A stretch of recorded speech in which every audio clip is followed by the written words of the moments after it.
Suppose a person called me fool and went away. I again and again remember that he called me a fool. I think of the same idea. With every one of my friends, I complain that he called me a fool, and I call myself a fool 100 times when he has called me only once. And when I go to bed in the night, he will stand on my chest and say, "You are a fool, you are a fool." All the night I think of him, while the fellow who called me a fool has gone home, had his beautiful dinner, had his fritz and a glass of beer, and slept so very calmly. That means I am proving what he said was true. He only called me a fool, but I am proving it true by remembering it all through the night, spoiling my sleep.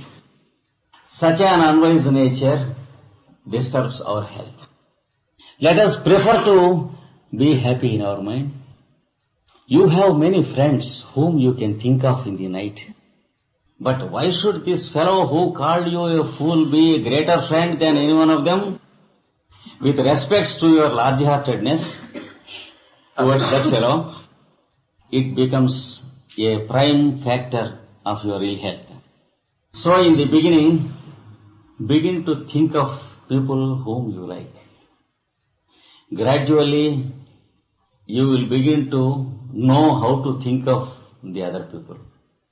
People whom we do not like, people who criticize us, people who cheat us, people who speak lies, and people who steal things from us. How to approach them? In what way we are expected to think? This is what is taught by the science of yoga. In our psychological constitution, there are some plug points and some plug pins.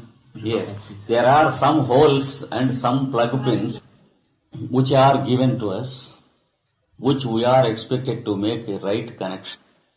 If we make wrong connections, the filaments of our intelligence will go away, or the fuse of the house may go away, or sometimes the insulation of the wire may burn away.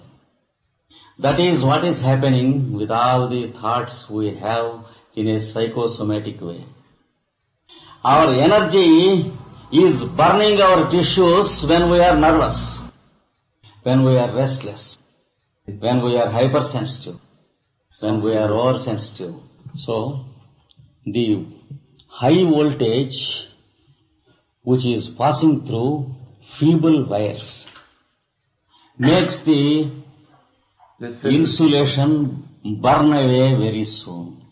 That is what is happening in the case of hypersensitive fellows who believe that there is a great competition in this world, and who believe that people are jealous of themselves, and who believe that people are suspecting them, and who think of these ideas for themselves. It may be true that I feel jealous of you sometimes, but it is a problem with me and not with you.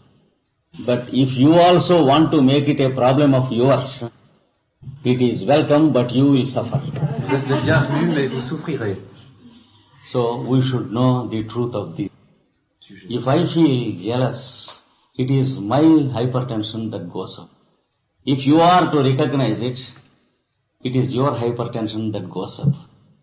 And then remember, I am not disappointed.